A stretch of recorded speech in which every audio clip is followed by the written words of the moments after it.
Hi, everybody, and welcome to the fifth session of our Diplin webinar on language and international relations. My name is Luis Martínez del Campo. I am senior researcher at Complutense University of Madrid. And along with my colleague Fernando García Navarro, we both have a research project that is entitled, project is entitled Linguistic Diplomacy, the Spanish Language and Spain International Projection. So it's a history of the use of a Spanish language as a form or a foreign policy tool. And so as part of this research project, we have some activities, and one of them is this webinar. This is the fifth session. We have had already 4 of them. We had Professor Mario Pedrazuela for the first one. He gave a very interesting talk about the Spanish cultural diplomacy, the origins of the Spanish cultural diplomacy. We had also a talk by several researchers from different European universities to cover the relationship between language and women, how women contributed to promote Spanish language abroad. We had also Professor Matilde Gallardo, okay, from King's College London, and she gave a talk about migration and Spanish language, how migrants and exiles, people who went to exile in London, contributed to promote the Spanish language there in the 40s and 50s. And the latest session, we had Professor José del Valle, who gave a very interesting talk about history, politics, and language, some theoretical concepts that were very useful to understand what we are looking at. And today we are very happy because we have Professor Rachel Applebaum from Tufts University. It's probably a different session because she's going to look at Russian language, but we try to establish we wanted to have her because we wanted to establish a comparison between the Spanish case, and other cases, like in this case, the Russian language. And before I give her the floor, I introduce her and I give her the floor. Just let me thank all the institutions and organizations that are supporting this event. First of all, the Instituto Cervantes, because they support everything that we do, and also the Spanish Ministry of Science, Innovation, and universities, because they found this research project, and also to the Spanish Research Network of Central and Eastern Europe, REIECO, I think is the name, and the Global and Transnational History Research Group that we have here, Jose Faraldo, who is the principal investigator. So thanks a lot to all of them, because with their support we can organize this kind of events. And now, if you allow me, just before I introduce Professor Applebaum, just let me to remind you that the video of this session will be available at our website, and all the sessions were recorded. The previous sessions were recorded and are also available at our website. So you can go there and check the previous sessions, and this one will be available in a few days. Okay, so let me introduce to Professor Applebaum, Rachel Applebaum. who is uh, uh, who is associate professor of Russian and East European history at Tufts University. Her first book, Empire of France, Soviet Power and Socialist Internationalism in Cold War Czechoslovakia, was published by Cornell University in 2019, and she is currently completing a second book with a title, tentatively titled, A Global History of Russian from Soviet War Language to Putin's Russian War. So today she's going to talk about that, to talk about this topic, Russian language politics in the global South, from the Cold War to war in Ukraine. So thanks a lot for accepting our invitation, Professor Applebaum, and the floor is yours. Thank you very much. Well, buenas tardes a todos. It's a pleasure to be here, and thank you so much to Luis for inviting me, and to Sarah, who I know is having technical difficulties right now, but hopefully will join us soon. So yeah, I will start the talk now. Even by Cold War standards, foreign language instruction would appear an unusual target for espionage. Yet in 1959, the copies of documents from the American embassy in Cambodia that landed on the desk of Nina Popova, the head of the Union of Soviet Friendship Societies, could only have been obtained by Soviet spies. According to P. Krukov, the deputy chairman of the Soviet State Committee for Cultural Ties with Foreign Countries, and sorry, there are so many organizations in this talk, the documents revealed, quote, the means and methods that the American diplomatic organs and the USA's propaganda services are using to expand the teaching of English in the countries of Southeast Asia. Krukov portrayed the Americans as engaged in a linguistic offensive against the USSR, which the Soviets could only counter by launching their own war of words, or as he put it, the propaganda of Russian abroad. He thus advised Popova to support Cambodian requests to establish a Russian language faculty at one of the institutes of higher education in Phnom Penh, staffed by Soviet instructors, as well as to direct the Soviet Ministry of Higher Education to send Cambodian students to the USSR to study Russian. The Soviets' effort to put their linguistic stamp on Cambodia bore fruit. By 1964, Cambodian officials were stressing the great desire of Khmer youth and officials to study the Russian language. Even Prince Norodom Sihanouk, the head of the Cambodian state, was learning Russian. In the 1964 to 65 school year, Cambodian authorities were planning to teach Russian in all the country's secondary schools. By the end of the decade, they also hoped to introduce Russian in elementary schools and colleges.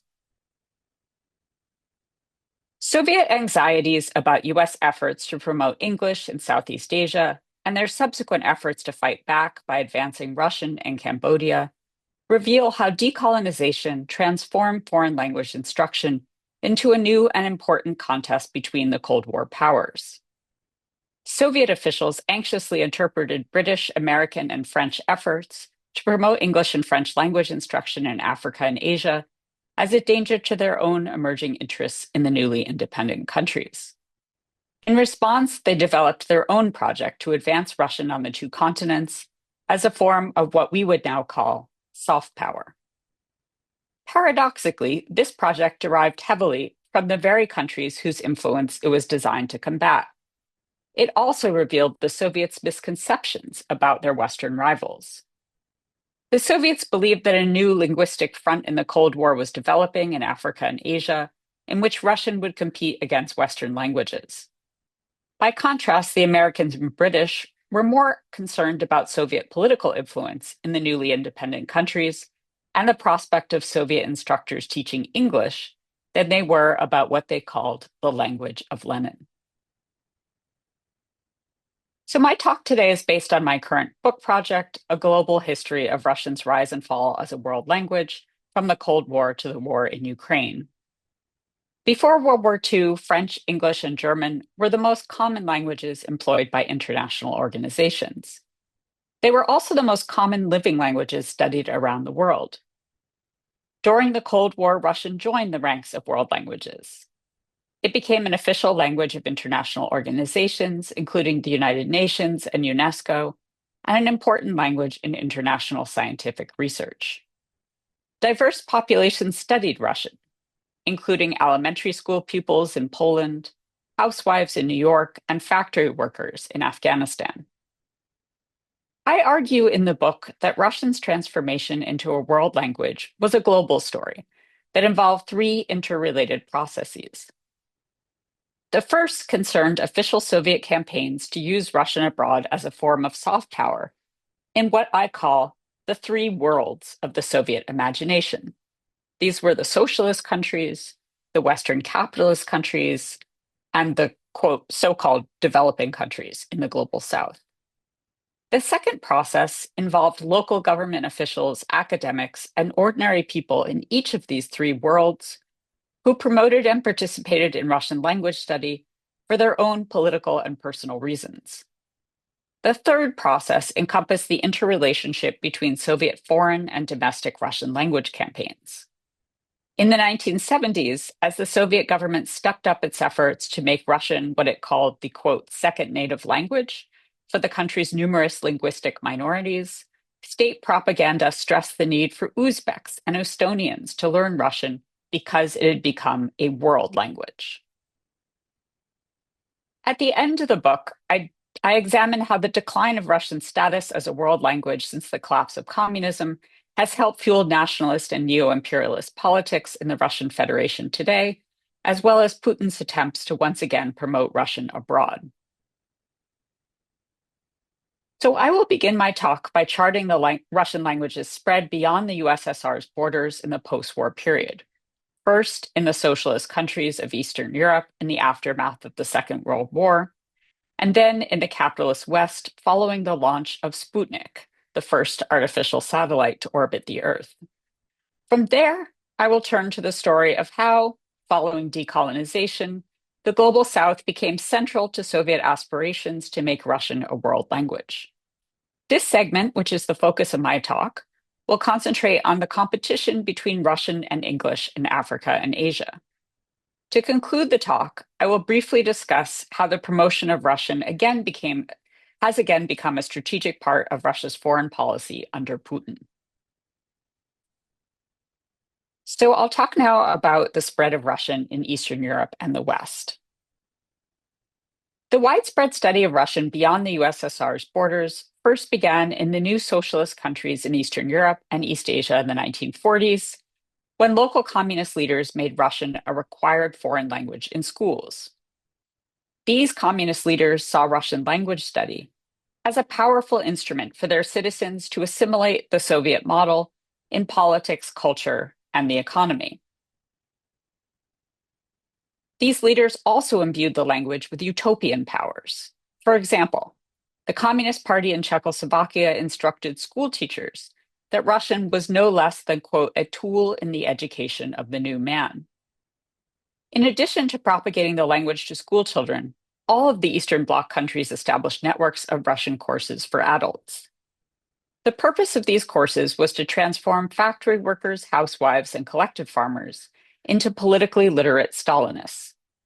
Students not only learned the Russian language in these courses, they also learned socialist language and behaviors, including reverence for Lenin and Stalin, the importance of industrialization, and the collectivization of agriculture, and how to monitor and discipline one another.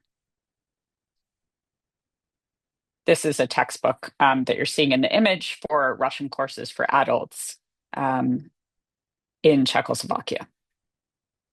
Stalin's last years in power were marked by virulent xenophobic campaigns in the Soviet Union. For that reason, the Soviet government played a relatively minor role in this initial phase of Russia's expansion abroad. Soviet support for Russian instruction in the Eastern Bloc was mainly limited to providing foreign organizations with copies of Russian language textbooks published in the USSR, and for the most part, these textbooks were created to teach the language to Soviet national minorities. Soviet support for Russian instruction in the Eastern Bloc also consisted of delivering critiques of foreign Russian textbooks. It was only after Stalin's death, in the context of Nikita Khrushchev's opening of the USSR to foreign contacts in the mid-1950s, that the Soviets began to play a somewhat more active role in Russian instruction in the socialist countries. In 1958, for example, in response to requests from ministries of education in the socialist world, the Soviet Ministry of Higher Education began holding annual summer training seminars in Moscow for Russian language teachers from the Eastern Bloc, Mongolia, and China.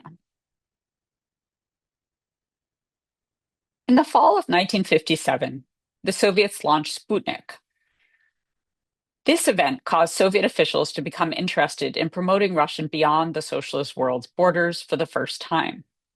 Sputnik not only stimulated the space race, it also triggered a race to learn Russian in the West.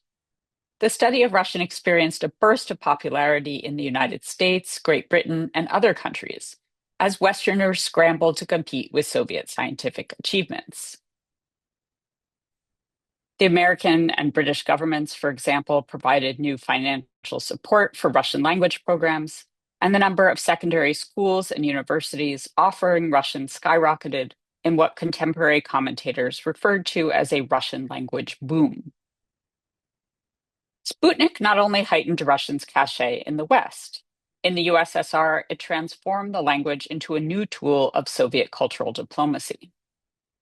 Soviet officials took pride in the expansion of Russian teaching in the capitalist countries, seeing it as evidence of their country's, quote, economic, scientific, and cultural progress, and claiming that rising interest in the language would lead to, quote, the spread of socialism and socialist culture in the West. At the same time, however, Russia's sudden popularity on enemy territory triggered anxiety among these officials. They worried about the USSR's lack of control over Russian teaching abroad, especially in the capitalist world. Their concerns centered in particular on who was teaching Russian on the other side of the Iron Curtain, how they were teaching it, and for what purposes. In particular, they feared that Russian language instruction in the West was being controlled by people who were ideologically hostile to the USSR, such as Soviet refugees.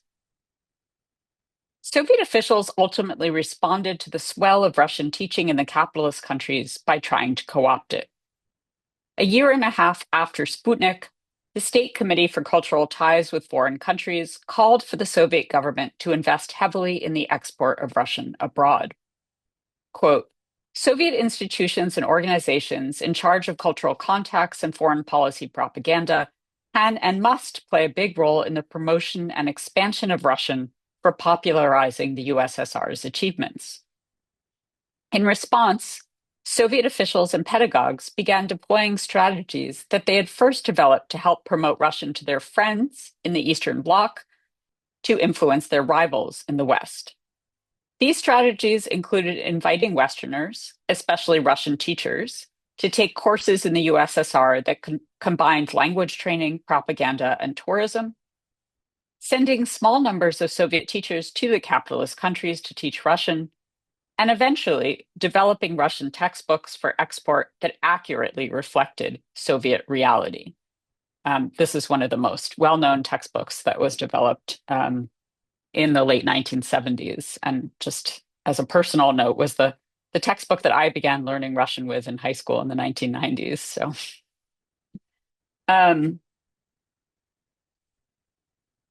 So we'll move now to Russian in the Global South. In Africa and Asia, decolonization transformed foreign language instruction into a new form of competition among the great powers.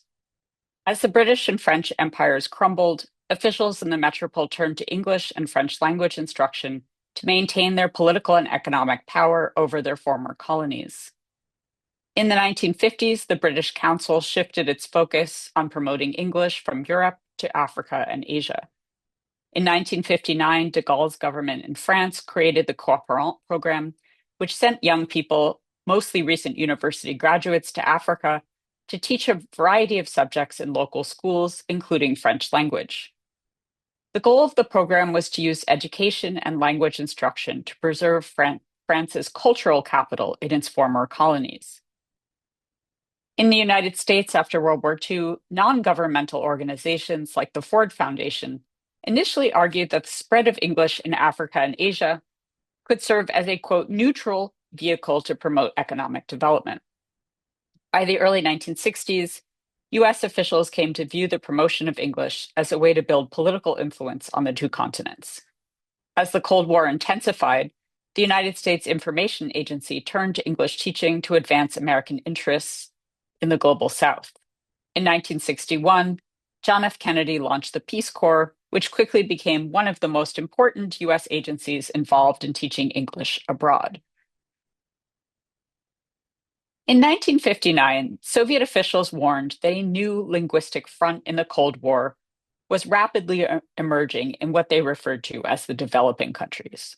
Quote, "The propagation of English and French in Asia, Africa, and Latin America is being used by the imperialist powers as one of the most important means of propaganda of the Western way of life, of broadening their cultural influence and technical and economic contacts." This is the State Committee for Cultural Ties. Even as the committee worried about the linguistic threat to the USSR's emerging interests in the global South, it was clearly impressed by the important role English and French played in British and French foreign policy. The committee noted, for example, that the British Council had a budget of £4 to £5 million per year to advance English in foreign countries, while de Gaulle's government had made French language instruction central to its, quote, 5-year plan for the development of France's cultural and technical activity abroad. Soviet officials were similarly struck by what they viewed as the United States' new emphasis on teaching English overseas. They anxiously reported, quote, "The leadership of the information agency believe that the English language is one of the main means of establishing contacts with the rest of the world." They noted that USIA was teaching English to, quote, "hundreds of thousands of people in courses in 52 countries, and that the Voice of America had recently expanded its English language broadcasts in the Middle East and Africa. On the basis of what they viewed as these linguistic challenges from their ideological rivals, Soviet officials concluded they needed to fight back with their own war of words. "We need to seriously improve our work to propagate the Russian language," they declared in 1959. The resulting Soviet project to promote Russian in the global South was deliberately modeled off of the USSR's Cold War competitors. Not long after the documents about the American promotion of English in Southeast Asia landed on Popova's desk, a secret Central Committee draft decree stated that the Soviet Union should advance Russian abroad by studying the forms and methods of foreign governments' work in disseminating their country's languages. As Soviet officials sought to develop their own strategies for promoting Russian in Africa and Asia, they carefully tracked the activities of the British Council, the Alliance Française, and USIA. The Soviet embassy in Great Britain was particularly intrigued to learn that the British Council viewed language promotion as a form of national propaganda. In communiques back to Moscow, staff highlighted the Council's belief that any foreigner learning English would establish a, quote, potential connection to England. Soviet scholars working in the West also helped transmit foreign ideas about language promotion back home. In the 1960s, the linguist Vitaly Kostomarov, the author of the textbook Russian Language for Everyone that I showed you a couple slides ago, who went on to become one of the leading Soviet scholars involved in the government's project to make Russian a world language. In the 1960s, he spent time in Paris, where he became impressed by the French belief in using language to spread cultural influence to foreigners. He later recalled that seeing the support de Gaulle's government was providing to spread the French language abroad, he found himself wondering why the Soviet government couldn't do the same thing for Russian. He asked himself, quote, "And are we in possession of the world's largest territory with all its natural and human resources, great literature, culture, standing, as we say, ahead of the rest of the planet, really any worse than the French?" As Kostomarov's quote reveals, the Soviets learned from their Western competitors that language could serve as a new arsenal of political influence and cultural capital abroad. The Soviets copied two strategies in particular from their Cold War rivals to promote Russian to citizens in the global South. The first was to offer scholarships for students to study in the USSR. In the early 1960s, the Soviet government significantly expanded its post-war foreign student program, which had initially served young people from the Eastern Bloc, China, and North Korea, to include candidates from non-socialist countries in Africa, Asia, and Latin America. Most foreign students arrived in the USSR with little grounding in Russian. They thus first received 10 months of intensive language training and preparatory faculties at Soviet institutes of higher education before launching into their chosen fields of study. The preparatory faculty at the People's Friendship University in Moscow, founded by Khrushchev in 1960 to educate students from Africa, Asia, and Latin America, became one of the leading centers for developing textbooks and pedagogical methods for teaching Russian to foreigners. Teachers from the faculty traveled regularly to the socialist, capitalist, and developing countries to lead training seminars for local Russian teachers and to teach in foreign schools for periods ranging from 1 to 2 years. The People's Friendship University also trained foreign students to become Russian instructors in their home countries. The second strategy was establishing Russian courses in African and Asian countries run by Soviet embassies, cultural organizations, friendship societies, and industrial enterprises, and sending Soviet instructors on long-term assignments to teach Russian at local universities, technical colleges, and secondary schools. And I would just note that if you don't know Russian, this was a photograph taken by the official Russian or Soviet, one of the official press agencies, and it's very much a kind of piece of propaganda because on the blackboard is written Lenin, Moscow. I speak Russian.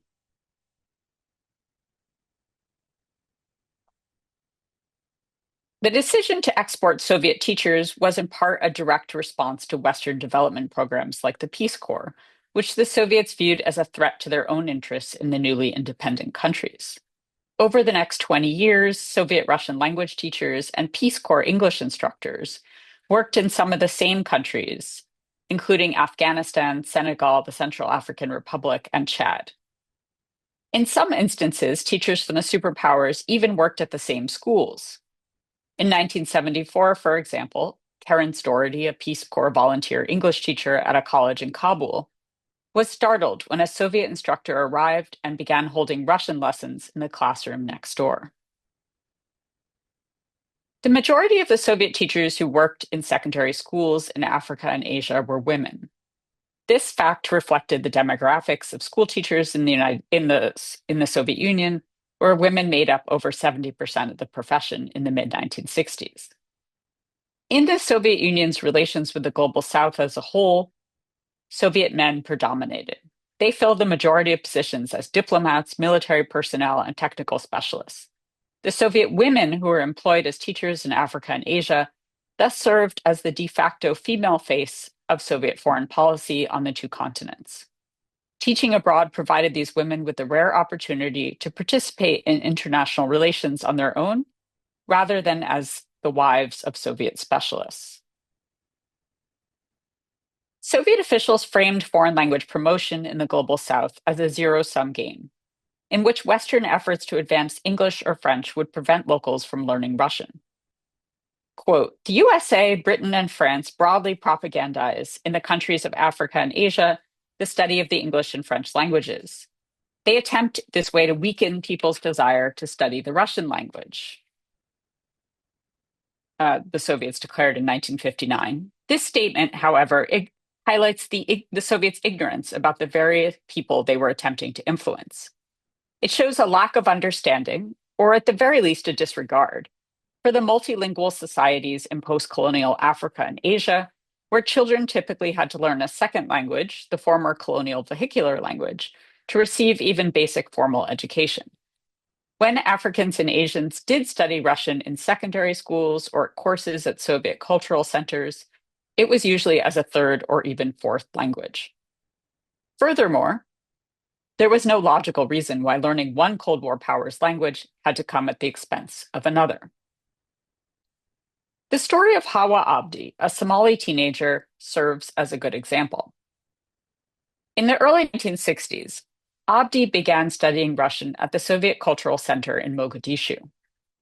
She dreamed of becoming a doctor, but not only were there no medical schools in Somalia at the time, it was difficult for women to receive any form of higher education. Abdi's Soviet Russian language teacher helped her apply for a scholarship to study in the USSR, and in 1964 she entered medical school in Soviet Ukraine. In the early 1970s, after Abdi returned to Somalia from the USSR, fluent in Russian to begin practicing medicine, she started taking English courses at the John F. Kennedy Cultural Center in Mogadishu. For Abdi, the Cold War's linguistic front wasn't a zero-sum game, but a field of expanded opportunities, which she sought to take advantage of from both superpowers. The Soviets' belief that they were engaged in a linguistic battle with their Western rivals also revealed a misunderstanding of their Cold War opponents' priorities. In promoting English, the Americans and British were driven by anxieties over communism's appeal in Africa and Asia, rather than the spread of the Russian language. They did not perceive Russian as a threat to their interests. This was simply because they didn't take Russian seriously as a competitor with English, or even believe that anyone outside the USSR would learn it unless they were coerced. George Allen, the head of USIA, bragged in 1958 that, quote, "We have several important advantages over the Russians, including the astonishing desire and determination of peoples all over the world to learn the English language." He went on to argue, in effect, that English and Russian could hardly be worthy competitors.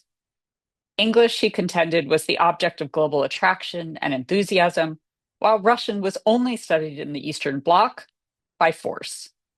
So far as I know, he concluded dismissively, there is no rush, no demand to learn the Russian language.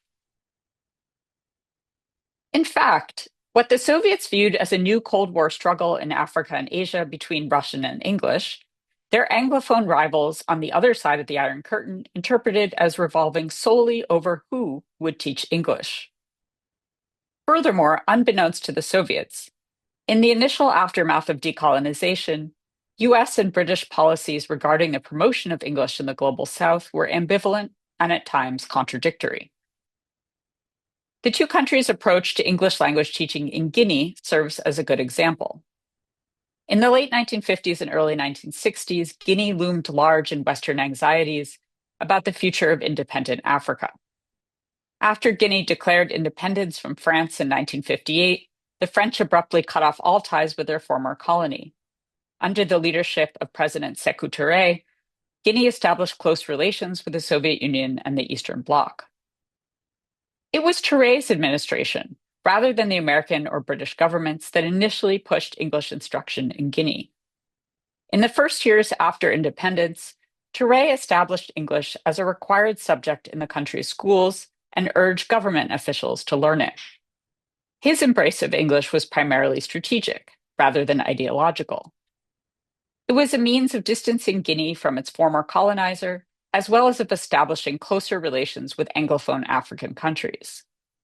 John H. Morrow, the first US ambassador to independent Guinea, recalled, "The first formal request to come to the American embassy from the Ghanaian government was made by President Touré himself, when he asked for our assistance setting up instruction in the English language. The president told me about the earnest interest on the part of all members of his government to learn English.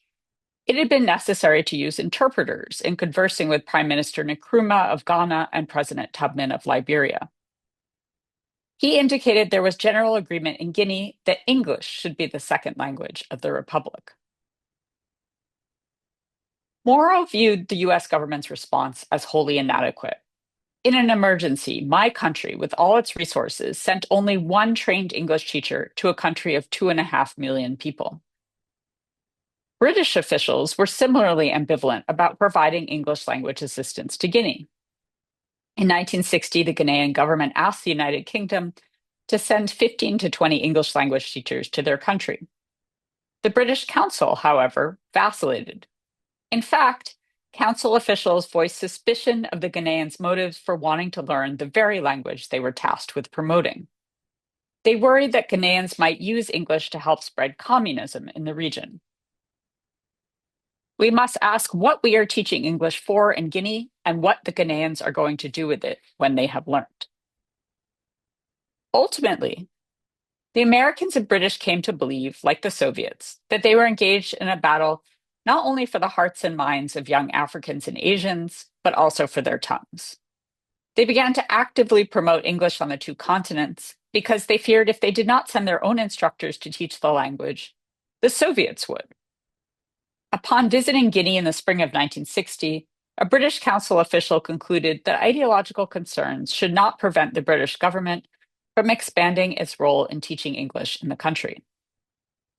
The official argued that in the absence of greater British investment, the language would be taught by Soviet and East Bloc instructors. The British embassy in Conakry further supported Morgan's position, arguing that if the UK did not send English teachers to Guinea, the British would cede the linguistic front to the Soviets. It would be a nasty knock to us if we failed the Ghanaians in this one field that is very much our own, the teaching of English, and if they were to turn to the Russians for teachers of English. This is no idle threat. 30 Russian student teachers are expected here at the end of the month. Ostensibly, they are coming to teach science, but I would not put it beyond him, that is Sekou Touré, to ask any of these Russian students who speak English to do some English teaching as well. US officials ultimately embraced a similar position. In 1960, the Undersecretary of State reported that despite there being, quote, an intense desire to learn English throughout Africa, American foot-dragging over sending English teachers to Guinea had in fact resulted in the language being taught by Soviet instructors. In response, he declared the US government was ready to send more English teachers to Guinea without a technical cooperation agreement. A year later, Sergeant Shriver, the first director of the Peace Corps, visited Guinea and concluded that despite the Ghanaian government's adherence to Marxism and to raise close relations with the Soviet Union and the Eastern Bloc, it was in the US's interest to bring the Peace Corps to Guinea. By the mid-1960s, the Peace Corps boasted that its volunteers had enabled English instruction in the country on a broad scale for the first time.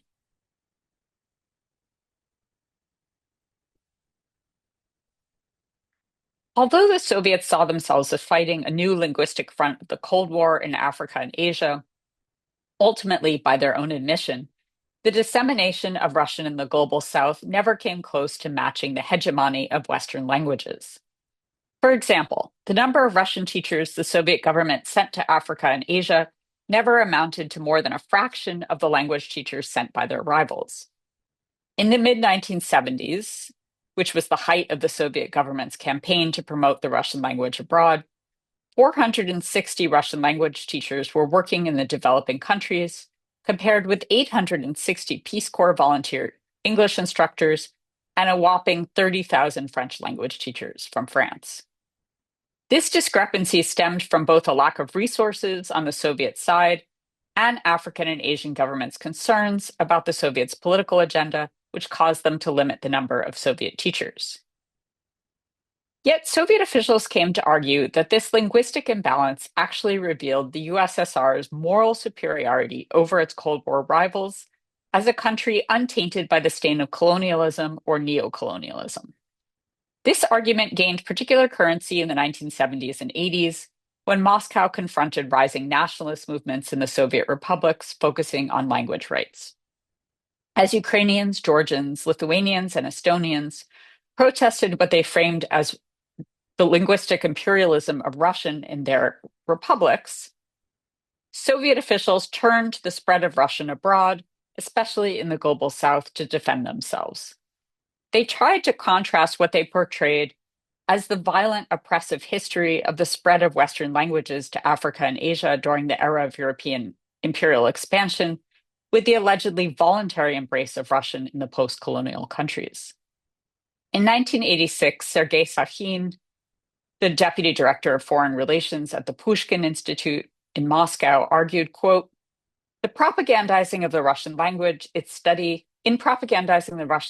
its study we are devoid of any hegemonic or great power goals. In contrast, he accused the English and French languages of having been, quote, implanted in the world on the bayonets of colonialism. It was only thanks to this violence, he concluded, that these languages continued to maintain their global hegemony in the post-colonial era. By contrast, Sakin contended that in the young developing countries, Soviet language policy was centered on humanitarianism and selfless aid. Since the 1960s, he claimed the USSR had educated nearly 100,000 students from these countries and had built more than 500 industrial and agricultural facilities that employed hundreds of thousands, if not millions, of people.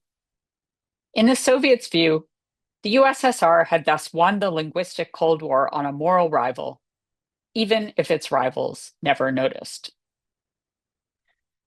So, for my conclusion, I'm going to talk a little bit about the role of Russian in the global South today and in the war in Ukraine. The Soviet bid to promote Russian abroad began to collapse in the late 1980s, alongside the political project it was designed to support. First, during perestroika, Gorbachev's cash-strapped government reduced its financial support for the global South, thus halting Soviet efforts to promote Russian in Africa and Asia. Next, the fall of the Berlin Wall led to a swift end to Russian's privileged status in Eastern Europe, where it was dropped as a mandatory foreign language in schools and quickly replaced by English. The same Peace Corps English instructors whom the Soviets had viewed as their linguistic competitors in African and Asian schools were now invited to serve in Eastern Europe by the new post-communist governments. Lastly, when the Cold War ended, Western countries ceased to view Russia as a national security threat. Consequently, state funding and popular support for the study of Russian largely dried up. In 2007, Putin's government launched its own project to employ Russian as a key foreign policy tool. Scholars have argued that an important factor behind this decision was Putin's desire to co-opt Russia's burgeoning nationalist political movement. Putin declared 2007 the year of the Russian language. To mark the occasion, he created a new organization, the Russian World Foundation, or Fond Ruski Mir in Russian, in partnership with private organizations and the Orthodox Church. The foundation aimed to become the Russian equivalent of the Alliance Française or the Goethe Institute. Its goals were to promote Russian language and culture abroad, as well as to restore links with the Russian-speaking diaspora. The notion of the Russian world, which first emerged in its modern guise in the 1990s, was initially intended to serve as a form of public relations for the Russian Federation, a descriptive answer to the ideological void left by the collapse of communism, and a way to market the country to foreigners and its own people. And this is a billboard put up by the Russian World Foundation in Moscow. Interestingly, it features the Russian poet, Silver Age poet Anna Akhmatova, someone who kind of an interesting choice because she was, persecuted by the Soviet regime. But the poem that's excerpted here, which is called Muzhestvo, or Courage, is actually a poem, a kind of patriotic poem that she wrote during World War II, and that extols the kind of eternity of the Russian language. Following Russia's annexation of Crimea in 2014, the Russian government's approach to the Russian world and to the promotion of the Russian language abroad became increasingly entwined with the state's neo-imperialist goals. The Kremlin's definition of the Russian world has since accordingly become more messianic and antagonistic. It is now described as a community of Russian speakers inside the Russian Federation and beyond its borders, united by a unique civilizational mission and opposition to the West. When the Kremlin launched its full-scale invasion of Ukraine in 2022, it made protecting Russian speakers its main pretext. In a speech Putin gave on February 22nd, the day before he ordered his troops into the country, he denounced the Ukrainian government for carrying out what he claimed was, quote, a policy to root out the Russian language and culture. He portrayed the rights of Russian speakers throughout Ukraine as under grievous attack. quote, under the laws on education and Ukrainian language as a state language, the Russian language has no place in schools or public spaces, even in ordinary shops. In the Donbass, he accused the Ukrainian government of no less than committing a, quote, genocide against Russian speakers.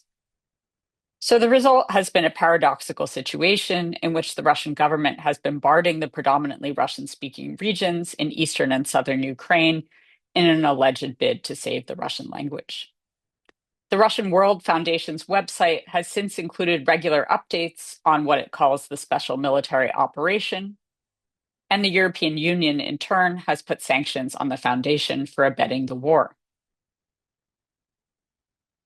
When Putin first founded the Russian World Project, it was directed not only in post-Soviet countries, but at the United States and Western Europe. And this stamp shows that it pictures the Russian House of Science and Culture in Berlin.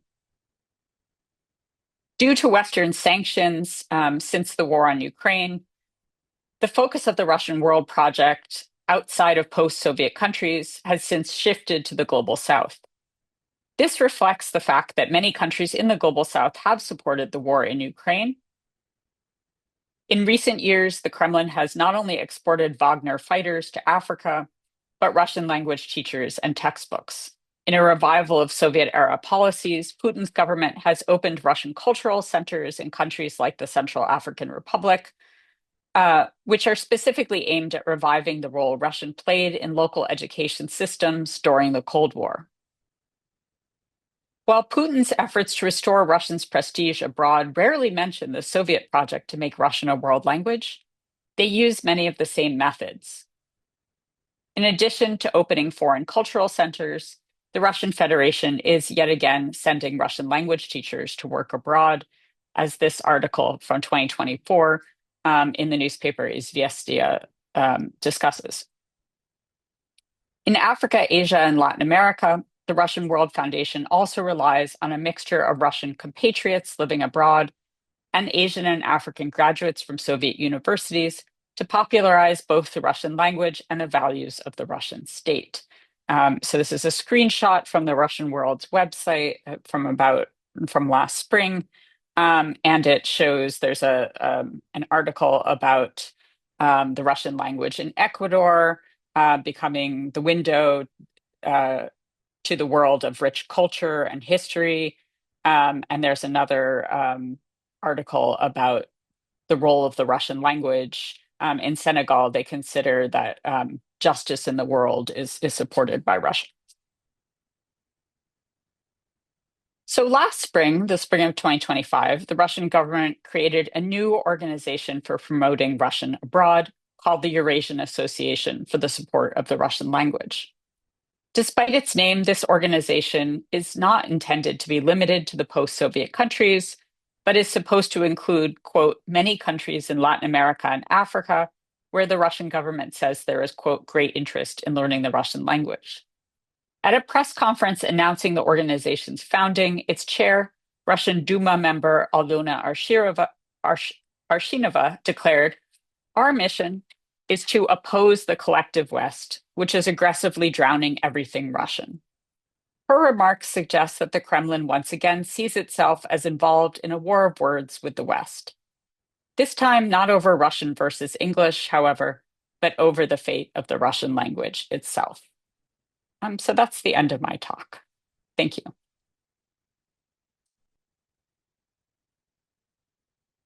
Should I stop sharing the screen? Yeah, please. Thank you very much for your interesting talk. I don't know if Sarah wants to. So I could try to take over the moderation and see how long my internet will be stable. So thank you so much for this talk. I thought it was really very enriching and literally a global scope on Russian language.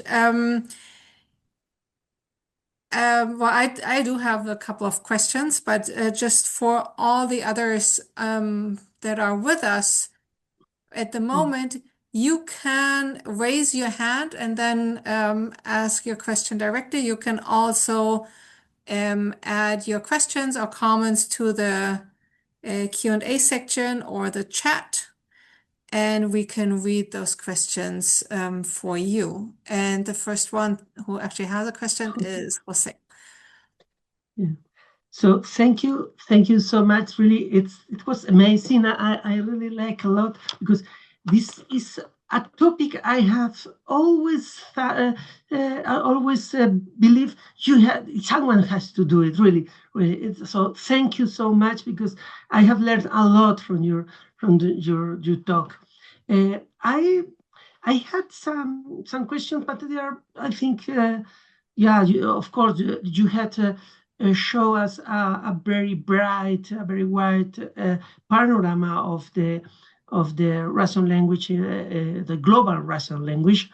But I had only so little things. I maybe you can help us, because one of the things I'm not sure if I understood well, but I had the impression that in this Cold War competition you were showing us, there was not a kind of, the West didn't think that the Russian language was really an enemy, I think.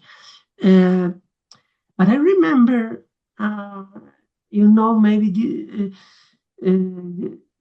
you have read this Anthony Barges book, the Clockwork Orange, maybe, and it is indeed a book which is, because the story is quite interesting. He was in the USSR, has a lot of problems there. He tells this in his memories, but the idea is that, of course, there was, or there could be, a contamination of the West through the language, and I'm not sure if you could find some references to this fear in your sources. Second, I would like to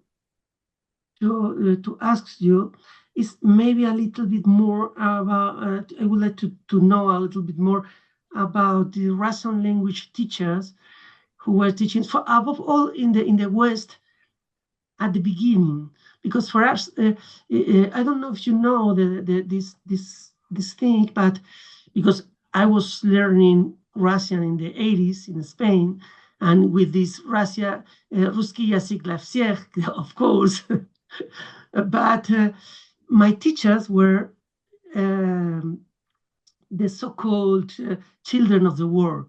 The Spanish children who were in the, so it was always very, very, very propagandistic. So I know very, very good how to milk the cows in Russian, but I don't know how to I didn't know at those times how to shop to make shopping, because they were always speaking about kolkhozes and such things. So yeah, it's interesting to me, who were these people, who were where they come from, yeah. And last, I think I last this because I still had a lot of things that maybe the colleagues want to. But thank you so much. Really, it was for me. It was really, really brilliant what you are doing. Thank you. Thank you, Jose, so much for those kind comments. First of all, so your first question was, if I understood correctly, whether there was fear in the West that like the Russian language itself would kind of bring contamination, or ideological contamination. And that's an interesting question. So in the United States, Russian first began to be taught kind of broadly during World War II. And then after World War II, in the early 1950s, you have the era of McCarthyism, of course, and this kind of second Red Scare and fear of communist infiltration. And at that time, there are certainly the number of people studying Russian sharply declined. And there was this kind of fear that, learning Russian in and of itself could be like an act of subversion. So there are stories about how American college students who were studying Russian at the time would sometimes like paper over the covers of their textbooks, so that no one would know what they were learning. And then certainly in the newspaper coverage after Sputnik of this kind of Russian language boom, I've seen accounts of, educational officials like in local school districts who say, well, if we introduce the Russian language, parents are going to attack us. They're going to say that we're communists. It was quite a kind of quick about face that the US government had sort of taken from condemning everything Soviet to suddenly telling people that they really need to learn Russian to compete with the Soviets in the space race. So I think there was that level of fear of ideological contamination. And there's a little bit about that too later in the Cold War when the United States and the British government and other, Western countries start establishing official exchanges with the Soviet Union to send Russian language teachers abroad.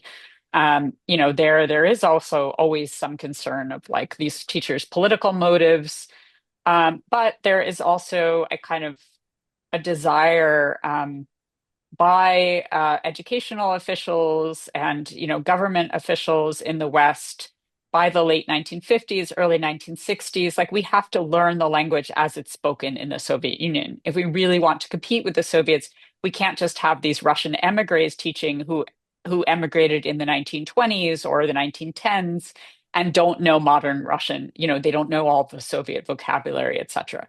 So it actually, in a weird way, it was in the interests of both the Soviet Union and the Western countries to kind of Sovietize the instruction of Russian in the West. And then to your second question about who were these teachers at the beginning? So I was actually thinking before this talk, unfortunately, Spain plays hardly any role in the story that I'm telling. But the one kind of mention that I had found in the Russian archives about Russian teaching in Spain was exactly what you were saying, that it was primarily taught by the people who had originally been these children of Spanish Civil War fighters who then become refugees in the Soviet Union. So your experience there completely lines up. In the United States or Great Britain, yes, initially a lot of these teachers are older emigres, people who have been there, who have been in the West for 20, 30 years. One of the people in the United States that is very prominent around the time of Sputnik in encouraging Americans to learn Russian, her name is Helen Jacobson. She's actually the chairperson of a committee that's established to teach Russian in secondary schools in the United States. And she also spearheads Russian language TV courses in the early 1960s in Washington, D.C. She herself, I think, was born in 1913. She was from a very kind of paradigmatic, like white Russian family. Like her mother was an aristocrat. Her father fought for the White Army during the Civil War. The family emigrated in the 1920s, actually, to China. And then she ended up marrying an American and emigrating then to the United States during World War II. And she definitely saw her work promoting Russian in the United States as a way to kind of fight the Cold War. She was very anti-communist. It was both a sort of a way to assimilate into American culture, political culture, but also of like kind of contributing to this political struggle that was very personal for her.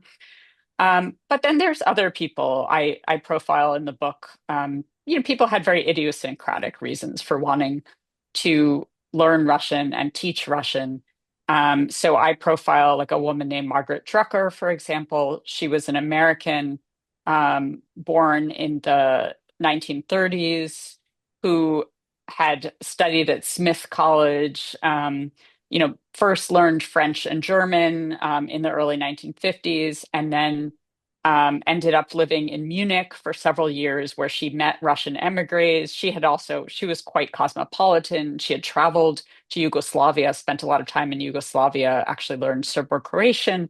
And then after Sputnik, and there's this call for Russian language teachers, she decides that she's going to come back to the United States and train to become a Russian language teacher in Illinois.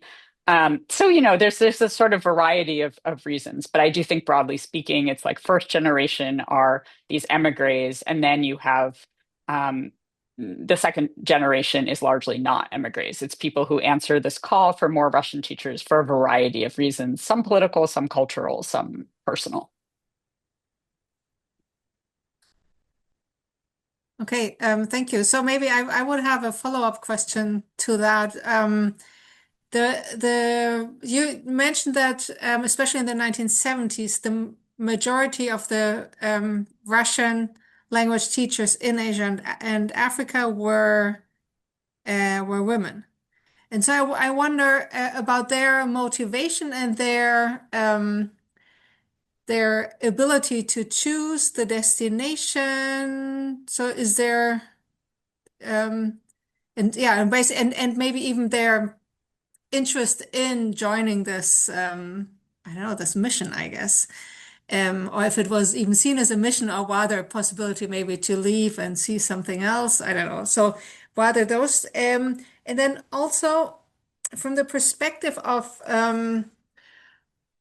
the state, you were concentrating on ideological motives to go to the global south and build these contexts. But I wonder about economic motives or incentives as well, and then how successful they might have been, or if language learning was relevant for any kind of economic considerations at all.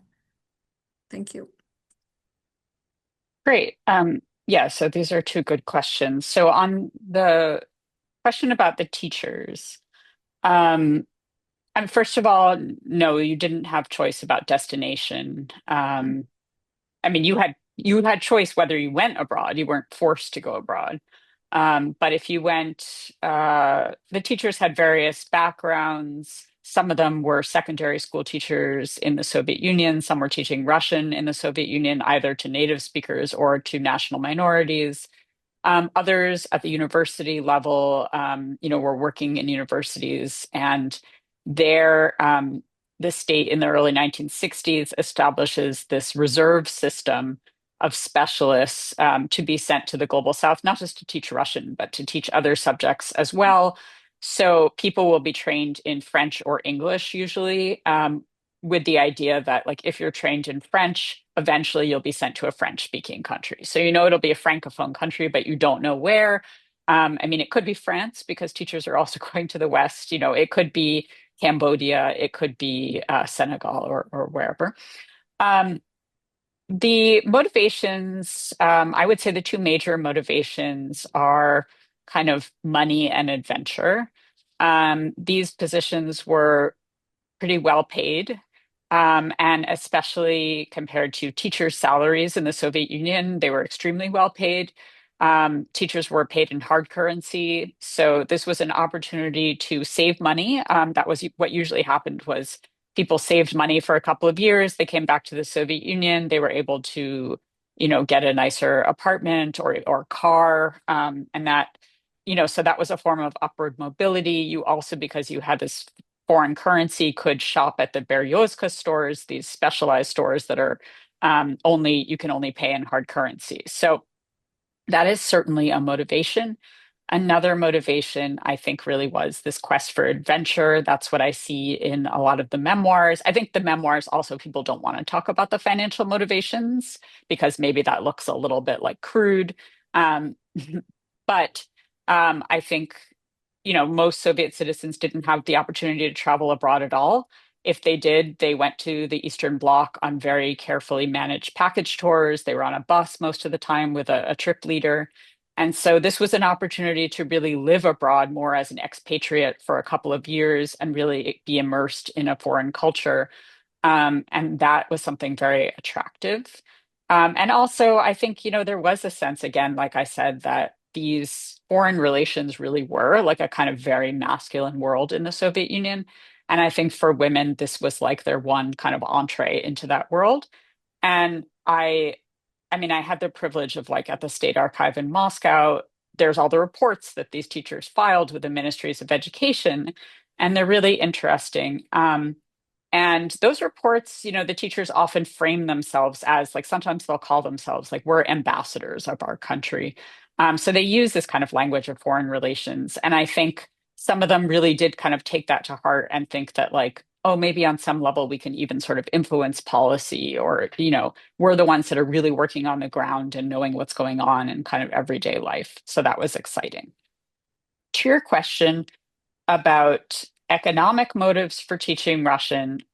Absolutely, economic motives were certainly one of the factors. The Soviets had a number of development projects throughout the global South. The construction of dams and factories and all kinds of different projects, and teaching Russian at these economic enterprises were was a way to kind of facilitate the process. So they would have translators, of course, and the idea was never that like all of the workers, like someone doing manual labor is probably not going to be learning Russian, but the higher level like engineers or technicians on a long-term project that's lasting a couple years, there might be kind of some expectation that these workers should learn Russian to kind of facilitate the process. Of course, the idea was always, it wasn't usually like the Soviets are going to learn Swahili. It was always sort of the other way around, that this is the language of modernization. And so this is one way that we can sort of add to economic development is by actually exporting the Russian language.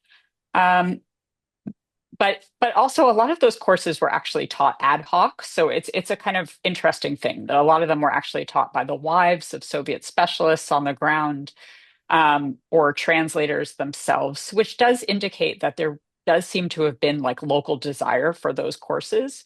And then in some instances, the Soviet government would actually be like, oh, this is sort of too grassroots for us. We need to step in and try and like take over this. In terms of how successful, I mean, I think, measuring the success of sort of the spread of the Russian language in the global South, it's a tricky thing to measure. I mean, broadly, no, it's not particularly successful. I think the most successful is probably with the students who come to the Soviet Union to study, where you do have tens of thousands of them, and they do become fluent in Russian. And some of them do go back home. Some of them become Russian instructors. Some of them don't, but they form these like associations of kind of alumni that are even today, as I said, like kind of active in kind of support for Russian politics in the region. But I also do think that throughout the Cold War, the Soviet government ideology was sort of first and foremost the most important aspect of promoting Russian abroad. And I think making the Russian language the kind of handmaiden of Soviet ideology actually ended up undermining the project in a lot of ways, because when the political situation in a particular country would shift, support for Russian would often sort of evaporate overnight. So like I saw reports, for example, there was a Soviet instructor who was teaching Russian in Ethiopia in the early 1960s, very successful courses in Addis Ababa with like 200 students. And then there was an attempted coup in Ethiopia, I think in 1961, against the emperor, and allegedly carried out by communists. And therefore, overnight, the Russian language became suspect. And this teacher talked about how his students, some of his most successful students, had been told by the Ethiopian police, or secret police, that they could no longer attend these classes. And so that's a sort of situation that you see frequently, like Russian is taught somewhere for a couple of years, and then the relationship with the Soviet Union changes, and then suddenly it's just like pulled.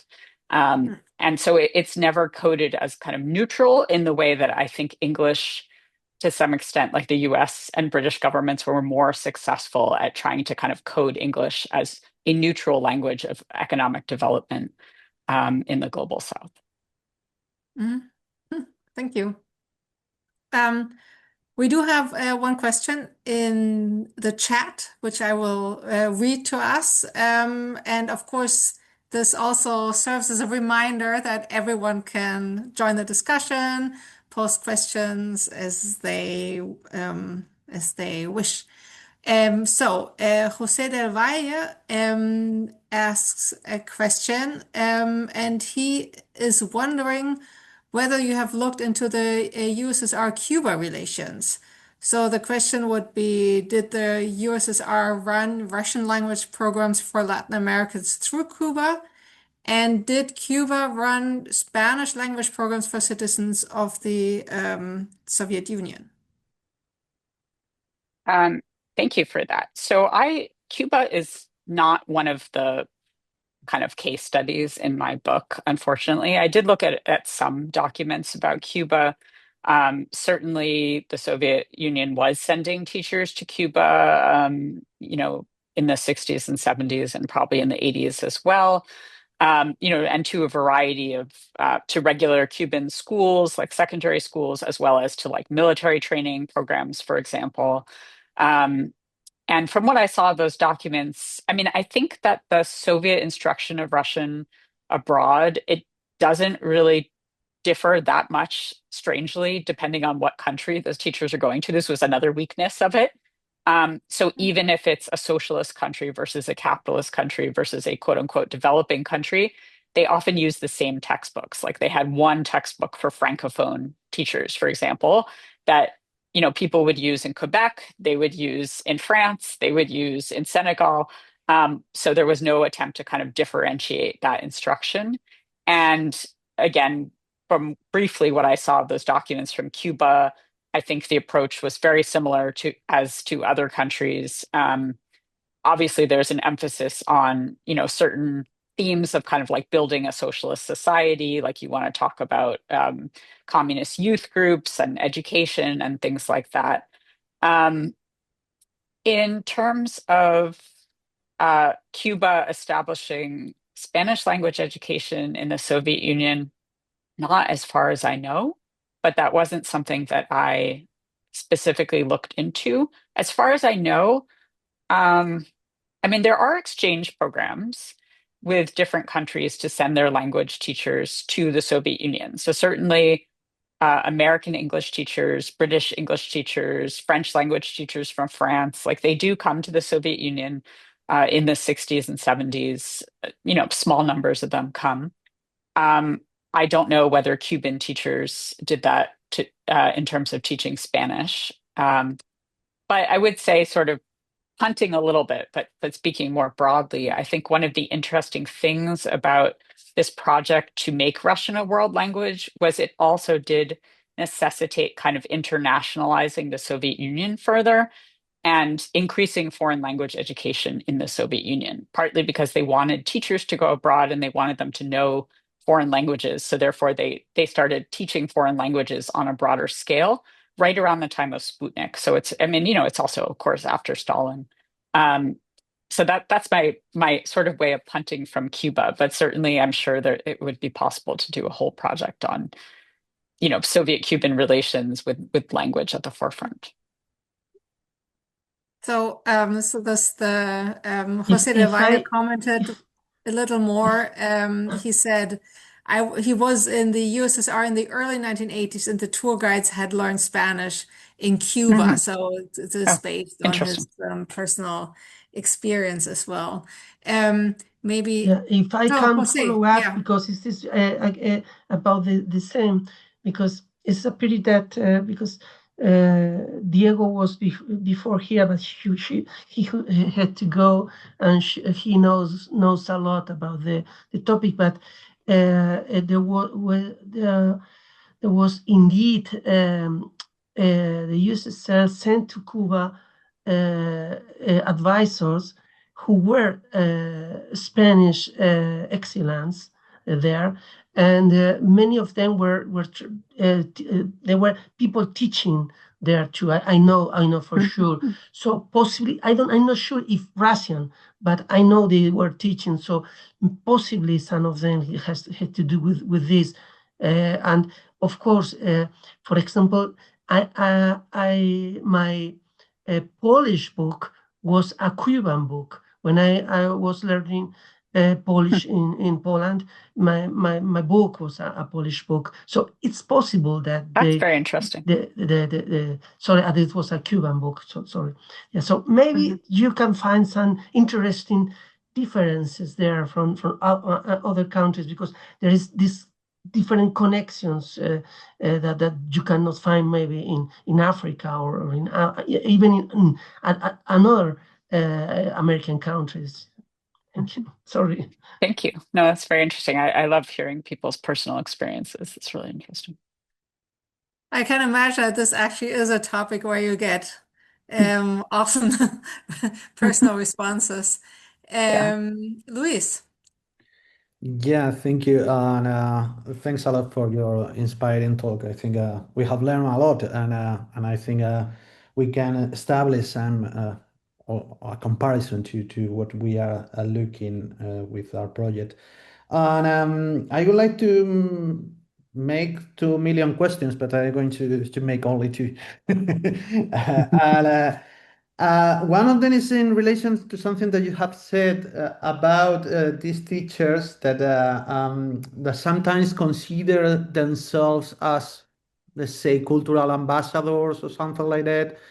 And my question is, why did they consider themselves like that? Did they organize any kind of event, or they have I don't know, a kind of a role in particularly in those places where there was not an official embassy or something like that? Because in the case of Spanish, even the Spanish government used to fund these Spanish teachers, where there was no embassy or anything like that. So they play kind of roles, obviously not exactly the same that an ambassador or a diplomat, but they play a kind of role in terms of I don't know, to have some representation in the country. And another thing that you said that was interesting. Um, it was and probably was unclear to me that there was any other reasons apart of these political reasons. And for example, in the case of Spanish, one of the reasons to promote Spanish abroad was basically the Spanish migrants, the Spanish expatriates that live in the country. I don't know if there is something similar in with Russian.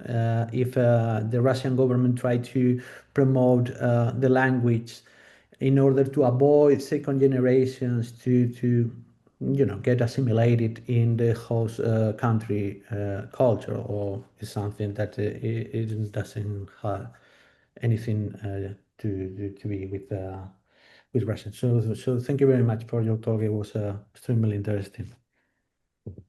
Well, thank you so much.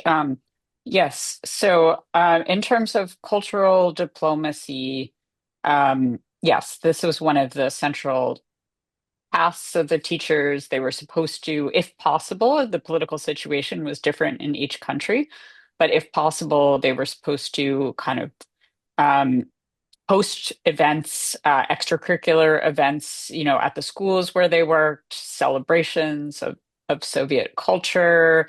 They would bring souvenirs from the Soviet Union to give as gifts. They would show films, have film screenings, and make up like kind of posters or stands about the Soviet Union. Um, Maybe even host events jointly with the Soviet Cultural Center or the Soviet Embassy if it was a country that was more friendly to the Soviet Union. But they also, had kind of tools in their pocket for how to operate in countries that were less friendly. So in Senegal, for example, in the 1970s, the Senegalese government, they invited these teachers in to teach Russian, but they said, like, you cannot do any extracurricular activities, you can't show films, you can only teach the language. And so what the teachers did, there was actually a methodology that was developed as kind of part of this project to promote Russian abroad. It has a very awkward name in Russian. It's called lingva stranovedenia, that sort of translates to linguistic national study. I mean, it's just a very awkward term. But this was actually the idea of Kostomarov, who I talked about, that he kind of got again from the French. And it's this idea that language is a vehicle for culture, for national culture. And so Soviet teachers were supposed to use this methodology in their courses. And just to give an example of like what it means. So like a Soviet teacher giving a lesson, like one of the teachers in Senegal wrote about how in the textbook, her students read a piece about a Soviet citizen receiving a new apartment. And then she used that line, they received a new apartment, to explain about Soviet housing policy, about how the government, provides housing to its citizens. In contrast to Senegal, you don't need to rent an apartment, but you receive it from the government, right? This is for your hard work because you're a citizen, etc. So there would be other kinds of lessons in these textbooks, like about the Soviet medical system or education system or achievements in the space race. And all of those kinds of lessons the teachers could use to talk about the sort of ideological ideas behind them. And even things like the drawings in these textbooks were supposed to really represent the pictures. They're supposed to represent Soviet society. So if you have a picture of a classroom in a Soviet school, it needs to look like a Soviet classroom, right? And this is to kind of distinguish Soviet Russian instruction from the way the language is taught by, foreigners, basically, foreigners who might be hostile to the USSR. So definitely these teachers had a kind of cultural role. In terms of the promotion of Russian, aside from political reasons, I think, as I talked about in the Global South, there are economic reasons. I think very much this is kind of again, I mean, it is political, but like a soft power project to show in many ways that the Soviet Union is a modernized great power akin to other great powers. And this is what great powers do. They promote their languages abroad. This is what the British are doing. This is what the French are doing. This is what the Americans are doing. And this is what the Germans, the West Germans, this is what we're going to do too. And so, I think that's an important part of this project. In terms of the example you gave about Spanish, there's no real equivalent. Again, they are in the initial years of this project trying to combat how emigres teach the language. But I would say in like the 1950s, the 1960s, there's a very kind of universalist aspect to the promotion of Russian abroad. It's kind of for everyone, both like friends and foes alike, because the hope is that you'll turn foes into friends. But the one group that's sort of excluded are emigres, right? It's like these people we're just combating. We don't like how they teach Russian. We think they're hostile to us. And so at that point, they're not really trying to draw them in. Later in the 1970s, they sometimes do coordinate with some emigre associations. And I think there becomes more of a sense on both sides that maybe they need each other to some degree. But that's very different than the current Russian government, like Putin's project to promote Russian abroad is a big focus is the diaspora, and trying to kind of bring the diaspora back under the sort of fold of the Russian state. So we have Russian speakers in the United States, in Israel, in Germany, wherever, and they've been there for 10, 20, 30, 40 years, and they need to, we need to sort of show what the political or spiritual values of this language are from the standpoint of the government of the Russian Federation. So I think there's maybe more of an equivalent to this contemporary project with the Spanish example than you gave than there was in the Soviet era.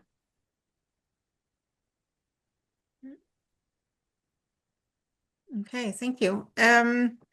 Maybe a couple of words about your sources and especially the archival situation. I mean, on the one hand, it sounds like you do have your global the archives possibly and all over the globe. And on the other hand, I mean, most of them seem to be Russian or Soviet state institutions and state archives, which begs the question of accessibility at the moment. So I don't know. Yeah, so I mean, I was lucky in the sense that I've been working on this project for a long time, and I made 3 trips to Russia to work in the archives before the pandemic. And the last time I was in Russia was 2019. So I had a ticket to go back in May 2020, which obviously didn't happen. And then, there was the pandemic and then there was the war. So, I was lucky in that I had been able to do a fair amount of research in the Russian archives before my access was cut off. And from the beginning, I did think of this as a kind of quote unquote global project. So I was always planning to use archives in other countries, but I kind of accelerated that, I think, or just kind of expanded that approach when the war began and when it became clear that like I could not go back to Russia. Um, but of course it's there are many tragedies of this war and like, the research part is a smaller aspect of that, but it is, I mean, the whole field is, been upended and it certainly makes the kind of research that I feel like I was able to do for this project. And the Russian archives are extremely rich. So, you know, getting access to things like the kind of perspectives of these teachers who aren't, super high up in terms of like they're not very elite. Getting access to their experiences through their reports was so interesting. But getting access to those kinds of sources is just going to become a lot harder. But that means that when you talk about the voices of students or local teachers Mm-hmm. in anywhere in the world, you would find those also in Russian archives, or are there any non-Russian archives that would save or have like responses basically to the Russian Mm-hmm. um, interests? Mm-hmm. Yeah. So I mean, I've had to use like just a lot of different kinds of sources to get that kind of material. Well, in terms of archival sources, the Global South part is only one part of the book. It's like 2 chapters in the book. I have a chapter on Russian teaching in the Eastern Bloc. I did most of that research in the Czech Republic, using the Czech archives, and so getting the perspective there. Which really focuses on the Stalinist period, but what was teaching Russian like there? I have a chapter on Russian in the West that's mostly focused on the United States and Great Britain. So I did research, in the US archives and in British archives. Um, and then I had wanted to have a case study in the Global South, and I never was able to develop one case study because the numbers of teachers sent abroad were often quite small, like 12 teachers are going here, 20 teachers are going there. And some of the countries that were most prominent, are places like Afghanistan that, I just could not go to. So I ended up, but I really did want to have those voices or some voices at least of, what it was like for Africans, for example, to learn Russian. So I mined, memoirs. I had to be kind of creative about it, like the story of Hawa Abdi that I showed you. I mean, she wrote a memoir because she became a very famous doctor who worked in like the Somali Civil War. So her memoir is not at all about, not even really about her time in the Soviet Union. That's just like a chapter. But there was that stuff about language learning in it. I found some interesting reports even online by you know Africans who had studied in the Soviet Union and gone back and become language teachers. Like there was one in Nigeria who started the first Russian language program at a Nigerian university in the 60s. And I found like a Fetchschrift that was written for him when he retired, that had some information about his biography. So just really kind of mining sources like that. I mean, there are in the Russian archives also some sources like letters that people wrote wanting to come study in the Soviet Union and things like that, or people, a random person in Indonesia who's trying to teach themselves Russian and is asking the Soviets for help. Like, how can I get access to a Cyrillic typewriter? Like those kinds of letters did make their way to, like, we still have access, or in theory, we have access to them in the Russian archives. So that's another way of sort of getting at those voices. But it's been a lot of like just kind of looking for these little, almost these little sort of nuggets. Yeah. Mm-hmm. And so I think if anyone wants to ask, now would be the chance to do it. And while maybe one or two people are still thinking about it, I do have one more question about this.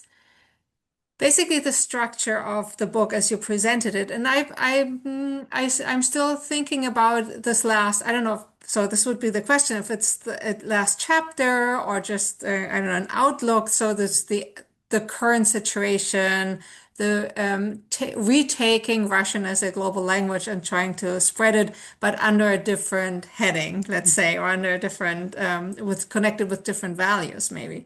So.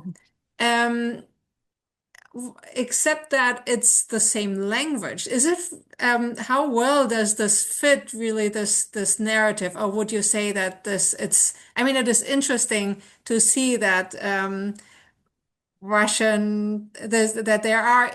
there is an interest in making Russian great again or something, or a global language. But I wonder, if this is really part of the same story or if this is a different narrative. So how well do you connect this to your narrative, or is it rather an outlook that shows that it is a new project in similar clothes? I think it's both. I think, well, the one thing that really struck me is that the Russian government, sorry, today is using basically the same institutions, the same methods in terms of promoting Russian abroad. So something like the Pushkin Institute that was founded in the Soviet Union at kind of this height of the project to make Russian a global language in 1974. It was supposed to be like the equivalent of the Alliance Française to educate foreigners in the Russian language. It's continued to exist and is playing a central role in this project now, of kind of exporting Russian abroad.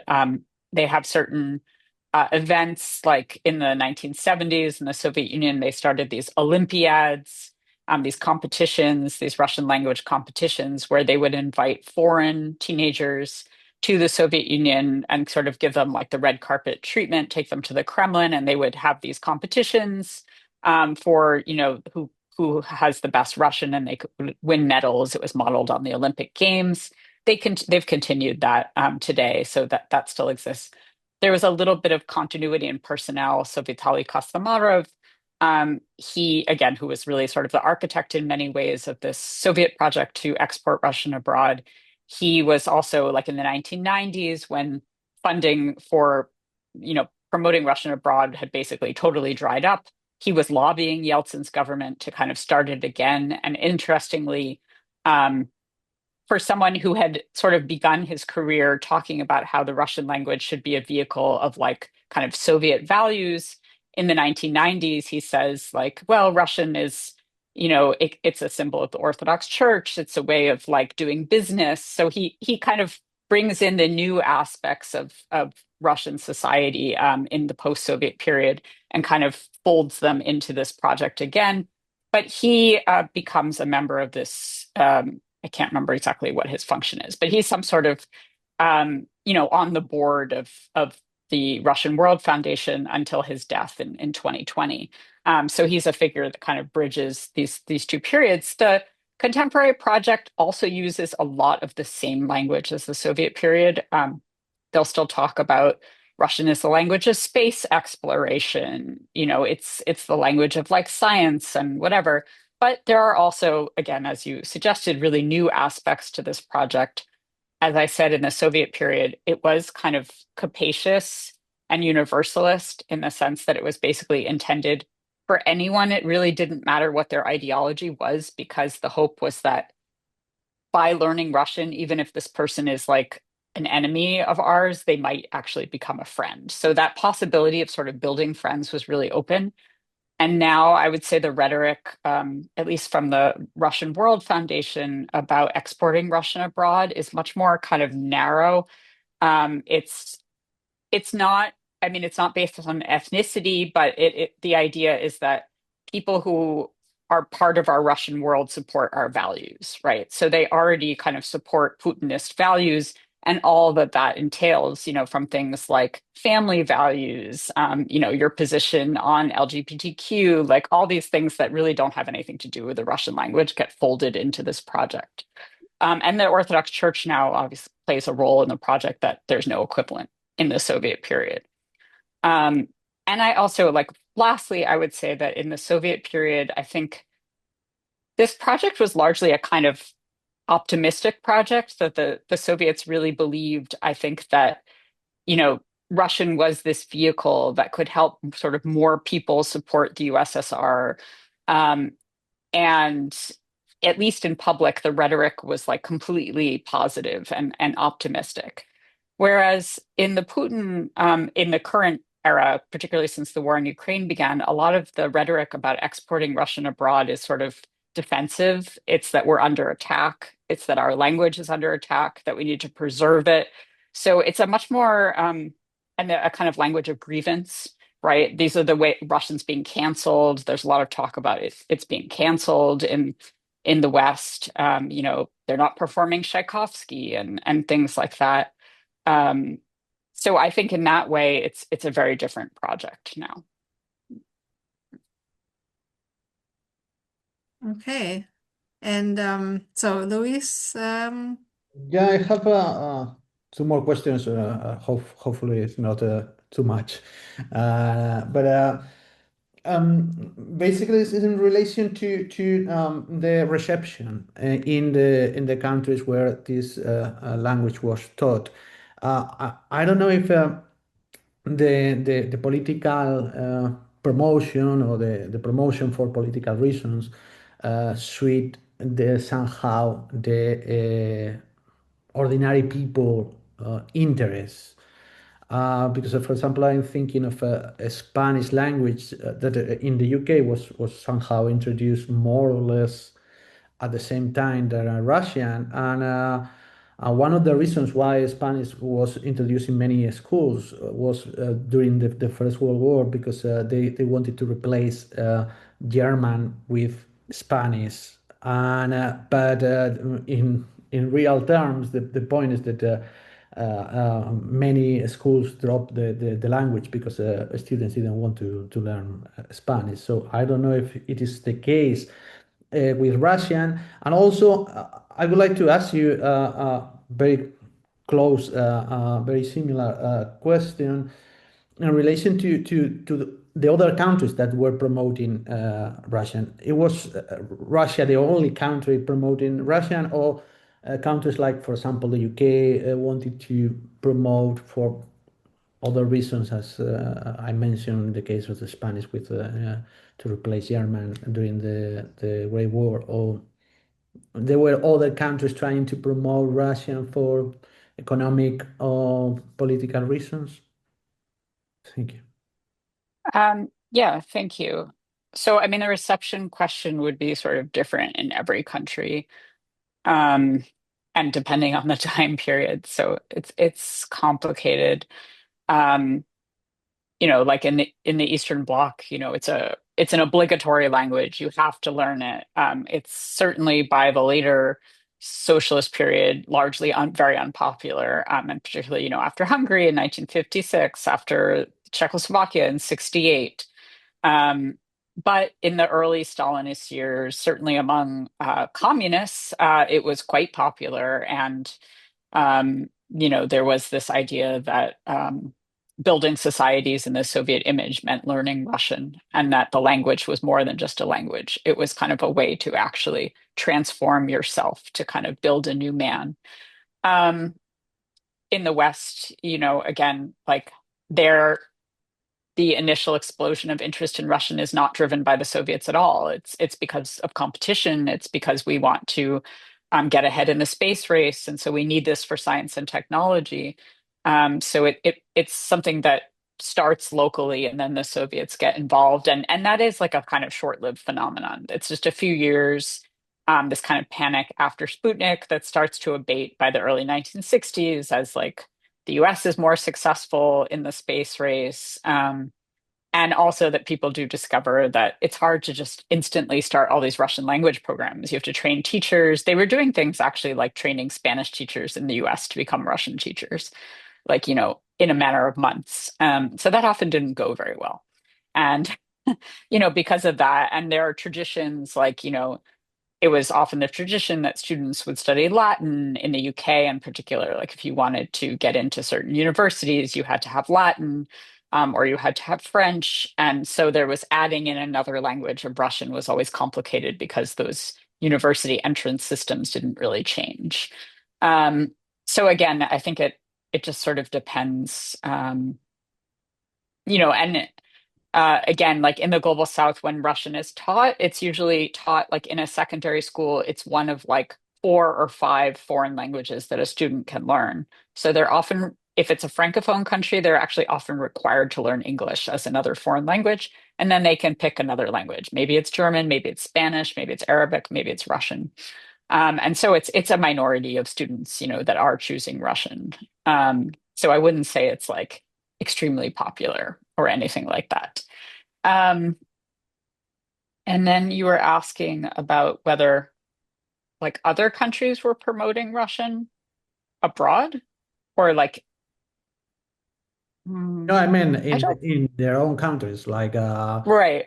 the British government promoting Russian at their schools because they want to have all Yes, options. yes, yes. So, yes. So there are Russian language programs that are certainly not directed by the Soviet Union, across Western Europe, you know, in the United States and Canada.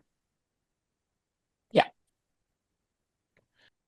Because I think it might be interesting to see if there is any kind of difference between how a language, in this case Russian, was taught in a Mhm, school that was somehow funded by the British government or another government, mhm, than the way that all these institutions, or when it was the case that that the Russian government was supporting this teaching.